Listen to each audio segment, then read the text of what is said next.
నమస్తే. వికారాబాద్ జిల్లా పరిగి కాన్స్టిట్యున్సీ దోమ మండలము బట్ల చందారం గ్రామం నుంచి దాదాపుగా వందల సంఖ్యలో రైతులు హరిగోస పడుతున్నారని చెప్పేసి కూడా మీడియా ముందుకు వస్తూ ఉన్నారు. ఏ విషయంలో అంటే ఏదైతే ఇండస్ట్రియల్ పార్కు సంబంధించి వందల ఎకరాల భూమిని ప్రభుత్వం అనేది స్వాధీనం చేసుకుంటూ ఉంది. ఆ భూమి వచ్చేసి కూడా మేము ప్రతి సంవత్సరం కూడా పంట పండించుకునేది సాగు భూమి. ఈ సాగు భూమిని ప్రభుత్వ అధికారులు వచ్చేసి దాన్ని ఇండస్ట్రియల్ పార్క్ పేరుతో వాళ్ళు స్వాధీనం చేసుకునే ప్రయత్నం చేస్తున్నారు. మేము ఎన్నిసార్లు మొరబెట్టుకున్నా కూడా అధికారులు ఈ విషయంలో స్పందించట్లేరు. రాజకీయ నాయకులు కావచ్చు, మా లోకల్ ఎమ్మెల్యే రామ్మోహన్ రెడ్డి కూడా కావచ్చు ఈ విషయంలో స్పందించట్లేదు అని చెప్పేసి కూడా చెప్తున్నారు. దీనికి సంబంధించి రైతు మనతో పాటు ఉన్నాడు. అసలు అడుగుదాం, అసలు సమస్య ఏంది, అధికారులు ఏమంటున్నారు, ఎమ్మెల్యే కూడా ఎలా స్పందించాడో ఒకసారి అడుగుదాం. బ్రదర్, ఎక్కడి నుంచి వచ్చారు మీరు? అసలు సార్ మాది వచ్చేసి విలేజ్ బట్లచంద్రం సార్, దోమ మండలం, వికారాబాద్ జిల్లా సార్. అయితే గాడిలోడ్ గురించి పోతుంది సార్ భూమి మొత్తము. ఇప్పటికీ 235 ఎకరాల భూమి వస్తుంది సార్. ఇది వచ్చేసి మా ల్యాండ్. ఇప్పుడు మీరు తీసుకొచ్చిన డాక్యుమెంట్స్ అవును సార్, మీ ఫాదర్ పేరు మీద ఉన్నాయి? అవును సార్, ఫాదర్ పేరు మీద. ఓకే, ఎన్ని ఎకరాలు మొత్తం? 5 ఎకరాల 10 గుంటలు సార్ మొత్తం మొత్తం. అసలు ఈ సమస్య ఎప్పుడు స్టార్ట్ అయింది, ఎన్ని నెలల క్రితం స్టార్ట్ అయింది ఇండస్ట్రియల్ పార్క్ కి సంబంధించి? ఈ 2 నెలలు అవుతుంది సార్, దగ్గర 2 నెలలు అవుతుంది. అంటే ఏమన్నారు, మీ దగ్గరకు వచ్చి అధికారులు వచ్చారా, డైరెక్ట్ ఎమ్మెల్యే వచ్చారు, ఎవరు వచ్చారు మీ దగ్గర? ఎమ్మెల్యే రాలేదు సార్, మాకు ఒకటి ఇచ్చారు సార్. అంతే, ఓకే, నోటిఫికేషన్ ఇచ్చిండ్రు. తర్వాత తీసుకొని కలెక్టర్కు, ఆర్టీఓకి ఇచ్చినాం సార్. ఇట్లా ఇస్తే ఇక ఏం రెస్పాన్స్ లేదు సార్. మిగతా వాళ్ళు ఎమ్మెల్యే రాలేరు, ఎవరు రాలేదు సార్. వాళ్ళు ఏమన్నారు వచ్చి నోటీసులు ఇచ్చి ఏం చెప్పారు అసలు మీకు? నోటీస్ అంటే వాళ్ళ సెక్రటరీ మేడం తోటి ఊళ్ళకి పంపించింది సార్. మేడం మాకు చేసింది అంతే, వేరే వాళ్ళు ఎవరు రాలేదు సార్. ఓకే, దాని ద్వారా నడుస్తుంది. ఇట్లా తీసుకొని బట్ల చందారం గ్రామం, వికారాబాద్ జిల్లా, దోమ మండలం సంబంధించి. అవును సార్, ఇదంతా మీ పట్టా భూమి? అవును సార్, మీ నాన్న పేరు మీద ఉంది? ఉన్నా సార్. ఓకే, ఇప్పుడు అంటే మీరు ప్రభుత్వానికి మీరు ప్రెస్ మీట్ పెట్టడానికి కారణం ఏంది, అసలు మీరు ఏం కోరుతున్నారు అసలు? సార్ మేమైతే భూములు అయితే ఇదలుచుకోలేము సార్. భూములు ఇదలుచుకోలేము సార్. ఉన్నదే 5 ఎకరాల 30 గుంటలు అంటే మొత్తం పోతే ఉండదు ఆయనతో వస్తుంది సార్.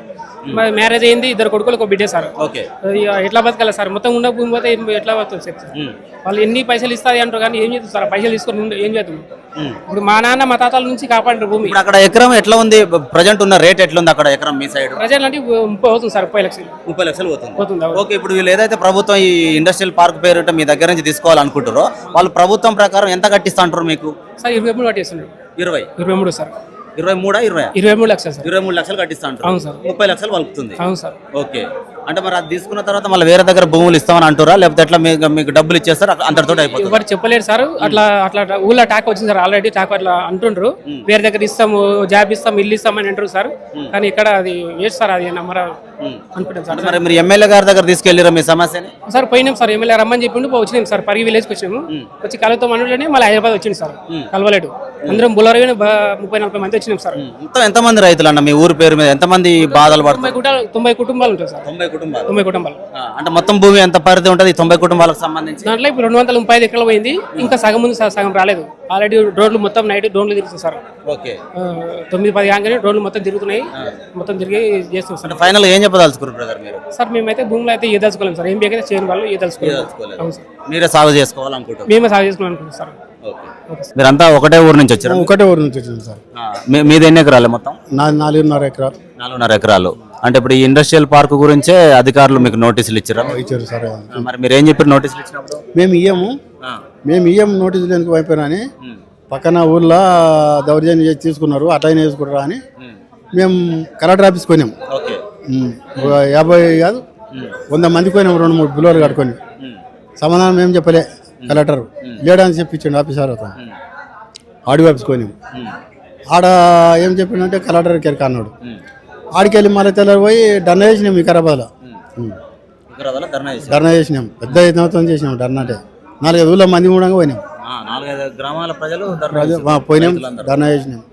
ధర్నా చేసినాక మరి ఏంది అనేది ఏం తెలుస్తలేదు. మా ఎమ్మెల్యే తనకపోతే ఆయన హైదరాబాద్ వచ్చి కూర్చున్నాడు. ఆయన ఇల్లు తెలియదు మాకు, ఏం తెలియదు. రామ్మోహన్ రెడ్డి ఏం తెలియదు. ఈడికి వచ్చినాము కాళ్ళు కట్టుకొని, ఈడ లేడు అంటే చెప్పారు. ఆడికెళ్ళి అక్కడ పోయినా అన్నారు, అక్కడికి వెళ్ళి వస్తే ఇక్కడ అంటారు, ఇక్కడికి వెళ్ళి పోతే అక్కడ అంటారు. అంతే, అంతా ఆయన కావాలనే చెప్పిస్తుండ అనుకోవచ్చు. ఎమ్మెల్యేది ముఖ్యమంత్రి ఒకటే మాట. లేకపోతే అంతనము నీకు తెవడం దొరకకూడదు, తప్పించుకున్నానంటే ఏంది? ఒక మనం చెప్తారేమో వాళ్ళకు, రాజకీయ నాయకులు కానీ మీ దగ్గర వస్తుడు అంత తప్పితే ఏం లేదు. మరి ఎట్లనే ప్రభుత్వం మీ విషయంలో స్పందించలేదనుకో సానుకూలంగా, ఆ ఇండస్ట్రియల్ పార్క్ పేరిట ఇప్పుడు నీకున్న 4 ఎకరాల భూమి కూడా తీసుకుంటుంది, ప్రభుత్వ ల్యాండ్ వాల్యూ ఎట్లుందో ఆ ప్రకారం కట్టించింది అనుకో, మరి ఏం చేయబోతున్నారు? మేము మొల్లము పైసలు అయితే మేము ఇక్కడ శంషాబాద్ ఏరోస్పేస్ పోయేటప్పుడే 70-80 లక్షలకి ఎకరా అడిగారు, ఇయ్యలేము మేము భూమి మీద కదా ఆధారపడేది, మేము ఇయ్యలేము అప్పుడు. ఇప్పుడు కూడా ఇవ్వకూడదని మా ఉద్దేశం. ఇప్పుడు మొత్తం సాగు భూమేనానే మీది? సాగుబడి భూములు సార్, ఒక్కొక్క ఎకరాలో 2 బోర్లు, 1 బోరు, మొత్తం బోర్లు, బర్ర షెడ్లు, చేపల షెడ్లు. మేము తెలుగులో ముద్రాసులం, చేపల షెడ్లు గుంతలు కొట్టుకొని నీళ్ళు అందులో తెచ్చుకొని చేపలు పెంచుకొని అమ్ముతున్నాం, ఇసోటి చేసుకొని బతాం. ఇప్పుడు గవర్నమెంట్ ల్యాండ్ వాల్యూ ప్రకారం మీకు కట్టిస్తామని చెప్పేసి మీకు నోటీసులు ఇచ్చారు మీ బట్లచందరం గ్రామాలు. ఇప్పుడు ఇక్కడికి ఒకే గ్రామంకి సంబంధించిన వాళ్ళు వచ్చారా? అసలు మీరు ఏం కోరుతున్నారు? అంటే మేము ఇవ్వము అంటురా, లేకపోతే డబ్బుల విషయంలో మాకు ఎక్కువగా కావాలి అని చెప్తారా? ఏం చెప్పదలుచుకున్నాను?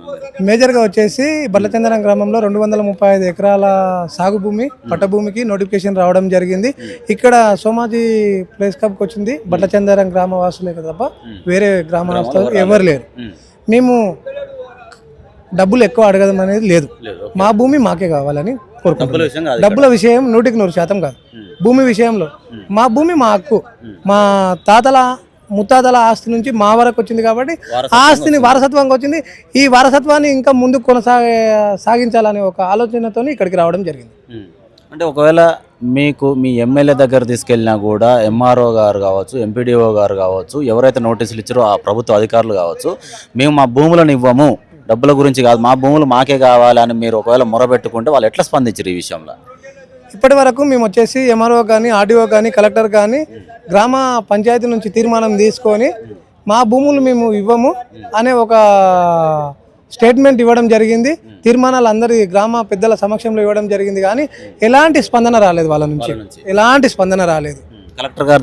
కలెక్టర్ గారి దగ్గరికి వెళ్తే ఆయన జస్ట్ మేము ఒక 50 మంది రైతులు వెళ్తే లోపలికి 5 మంది రైతులను, అదేవిధంగా ఆ 5 మంది రైతులను గిట్టంగా ఫోన్ తీసుకురాలేదు, లోపలికి తీసుకురానియకుండా ఫోన్లు బయట పెట్టించి లోపలికి పిలిపించుకొని జస్ట్ మేము చెప్పింది విని సరే నేను పైకి పంపిస్తా అనే తప్ప వేరేది ఏం మాట్లాడలేడు.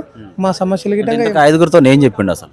ఏం చెప్పిండు అంటే మేము మా భూములు ఇలాంటివి సాగు భూములు, సారవంతమైన భూములు, దీనివల్ల మీరు భూమిని లాక్కోవడం వల్ల కొన్ని వందల కుటుంబాలు కానీ కొంతమంది రోడ్డున పడే అవకాశం ఉంటుంది సార్ అంటే సరే అమ్మ నేను పైకి పంపిస్తా, మీ అభ్యంతరాలు పైకి పంపిస్తా అనడం చెప్పింది జరిగింది, అంతే తప్ప వేరేదేం లేదు. జస్ట్ ఒక 3 మినిట్సే టైం ఇచ్చాడు, అంతే, వేరేదేం లేదు, 3 మినిట్సే ఇచ్చాడు. ఇప్పుడు మీరు హైదరాబాద్ ప్రెస్ క్లబ్కు వచ్చిర్రు అంటే ఒక గ్రామంకి సంబంధించిన వాళ్ళు వచ్చిర్రు, మొత్తం బాధితులు ఎంతమంది మీ గ్రామంలో? 98 మంది పట్ట రైతులు, 98 మంది కుటుంబాలు, ప్రతి ఒక్క రైతుకు ఉంది. మా బట్లచందరం గ్రామంలో ఉన్న ప్రతి ఇంటికి పట్టభూమి ఉంది, ప్రతి ఒక్క వ్యక్తికి పట్ట ఉంది. అంటే ఇప్పుడు మరి మీరు ఫైనల్గా ఏం చెప్పదలుచుకుంటారు? మాకు డబ్బు విషయం కాదు, మా భూములు మాకే కావాలని అంటున్నారు. అంటే మీరు ప్రభుత్వాన్ని ఏం కోరుతున్నారు? మీ ఎమ్మెల్యే గారికి ఏం చెప్పదలుచుకోరు? ఒకవేళ మీ వైపు సానుకూలంగా స్పందించకపోతే ఏం చేస్తారు? ఇప్పుడు ఇంకొకటి ఏంటంటే మా భూములు మా హక్కు కాబట్టి మేము పోరాడుతాము, ఆ పోరాటాన్ని మా చావుతో ఆయన పరిష్కారం జరుగుతుంది అనే ఒక ఆలోచనతోనే మేము భూములు వదులుకునే ప్రసక్తే లేదు. మీరు ఎలాంటి కాంపన్సేషన్ ఇచ్చినా ఆ కాంపన్సేషన్ అనేది ఈరోజు ఉంటుంది, రేపు ఉంటుంది, తర్వాత తరాలకు ఉండదు. కాబట్టి మేము తర్వాత తరాలకు భూమిని ఇవ్వాలి. ఆ ఒక రైతే ఇప్పుడు మన దేశంలో వచ్చేసి రైతే వెన్నుముక అనే ఒక నినాదం ఉంది కాబట్టి ఆ నినాదాన్ని మేము కొనసాగించాలనుకుంటున్నాం. ఇప్పుడు మీ ఎమ్మెల్యే గారి దగ్గర కూడా చాలాసార్లు వెళ్ళినామని అంటారు కదన్నా. ఇప్పుడు ఈ ప్రభుత్వ అధికారులు అంటే ఓకే, హయ్యర్ అఫీషియల్స్ చెప్పిన దాన్ని బట్టి వాళ్ళు వాళ్ళ విధిని నిర్వహిస్తూ ఉంటారు. కానీ ఎమ్మెల్యే గారు చెప్తే కూడా ఆగే అవకాశం కూడా కొంత మేరకు ఉంటుంది. కానీ ఎమ్మెల్యే ఏం చెప్పిండు ఈ విషయంలో మీకు? మేము వెళ్ళినప్పుడు అయితే మా ఎమ్మెల్యే మాకైతే టైం ఇస్తా అన్నాడు, అందుబాటులో లేడు, మళ్ళీ నేను తర్వాత ఇస్తా అన్నాడు, మాకు గెలవలేడు.